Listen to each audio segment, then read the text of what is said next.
Hello everybody, and welcome back to the channel. For those of you who don't know me, I'm Reba, but on my birth certificate it says Rebecca, so call me whichever you want. Today I'm going to show you something I find pretty interesting. We're going to learn some Toronto history right here on Musing with Reba.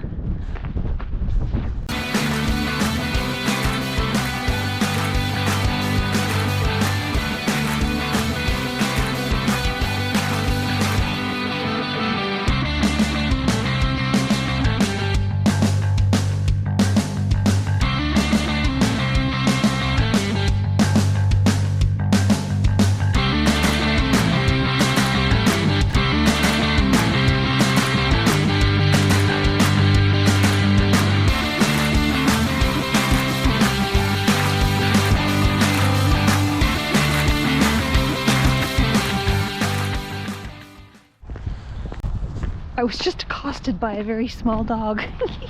That was fun. So today we're going to learn some Toronto history. First, where I live is the neighborhood of Wexford in the Scarborough portion of Toronto. Scarborough used to be its own township when this area was first settled, and then it became a borough of Toronto, and then it became an independent city, and then it was reabsorbed by the city of Toronto again as part of Toronto. So right now we are in the Wexford neighborhood of Scarborough, which is right on the border of Scarborough and North York, which is another section of Toronto. And today I'm going to show you St. Jude's Church. I just wanted to see if I could get a little bit closer. The cemetery here, the church first was built in 1848, I believe. So a lot of the graves here in the cemetery are from original settlers in the area, and the cemetery is still in use today. I've noticed a few new graves in the last few weeks, unfortunately.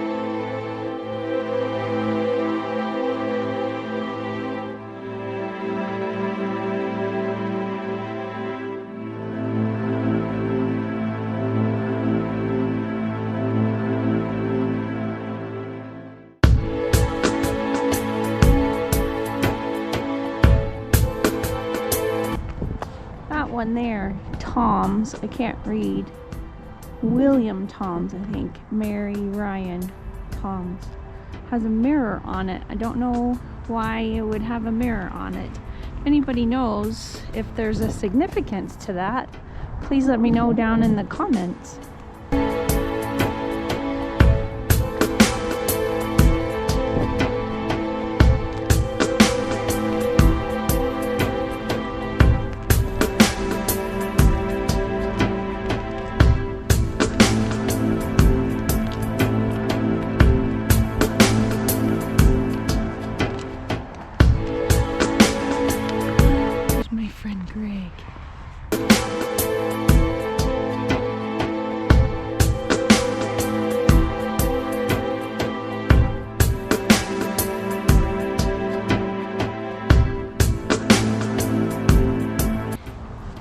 Oh, that was so nice to see my friend Greg. I haven't seen him in a while.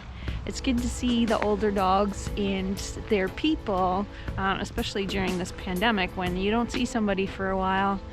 You just don't know. So it's good to see them. My dog Creature used to play with Greg. He is now 9 years old. For a St. Bernard dog, that is really, really good. So anyway, back to our church tour.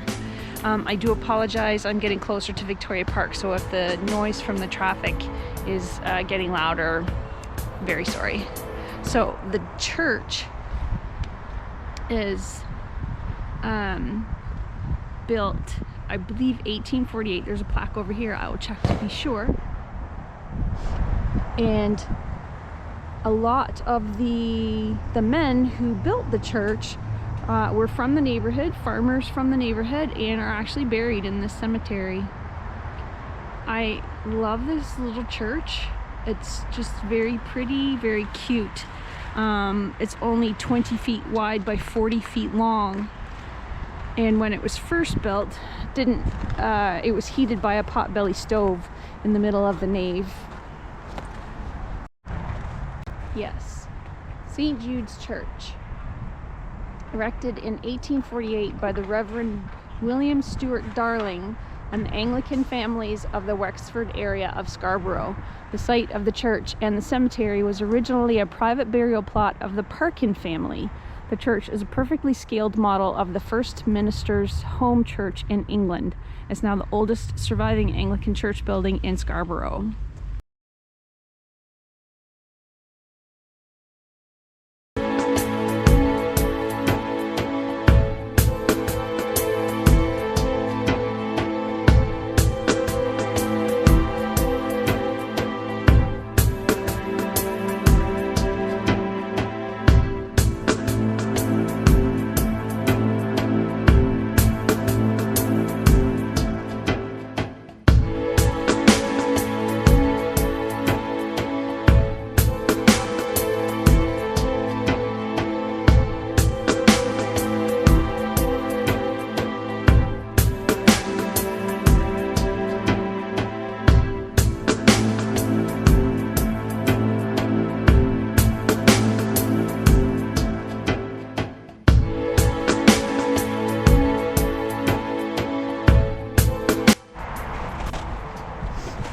This one here, Macbeth, today I was looking up some history on the Scarborough Archives and Scarborough Museum website, and Macbeth built the general store and the first post office in Wexford. So giving it the name of Wexford, the post office, is kind of what named the neighborhood and made it a neighborhood. It was mainly farmland at the time, and was farmland up until the mid to late 1950s, when they started building the local subdivisions. So some of the names in this cemetery with the older stones are original settlers to the area.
These stained glass windows are not original. They were put in, I believe, in the 1920s.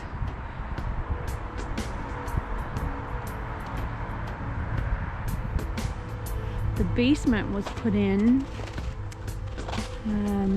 later, and a furnace was put in by the Lutherans, who the Anglicans loaned the chapel to after they built a larger church when their congregation grew.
This marker here, Patrick Parkins, the Parkin name is the family who donated this land to the church so that they could build St. Jude's here.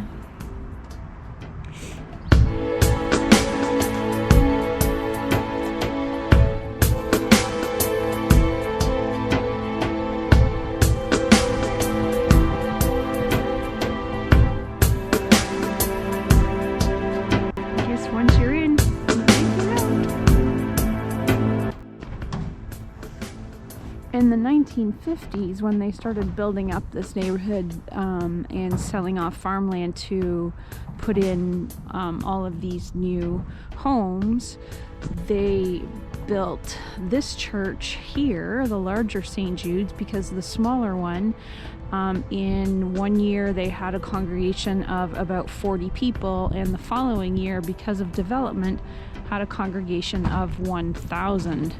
So they had to build this larger church here, and as I mentioned before, the smaller chapel was then loaned out to other congregations of different denominations who didn't have a building of their own yet.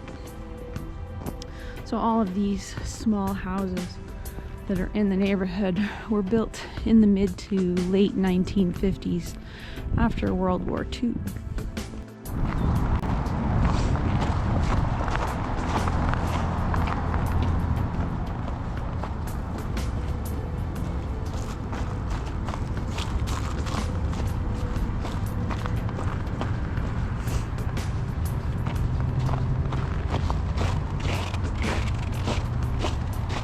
Now I have crossed, oh, there's my turkey vultures.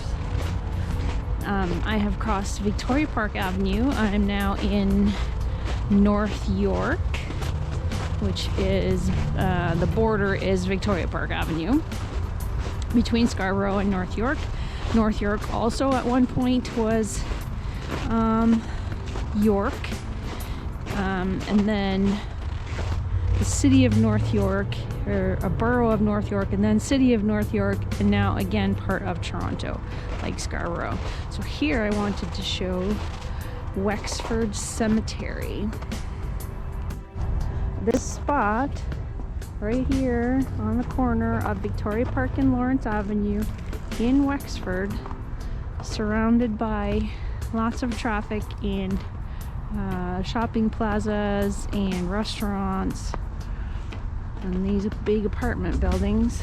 This used to be Wexford Cemetery, established in 1841 by the Wesleyan Methodist congregation in Wexford, conveyed to the Canadian Methodist Church in 1884, then to the United Church of Canada in 1925.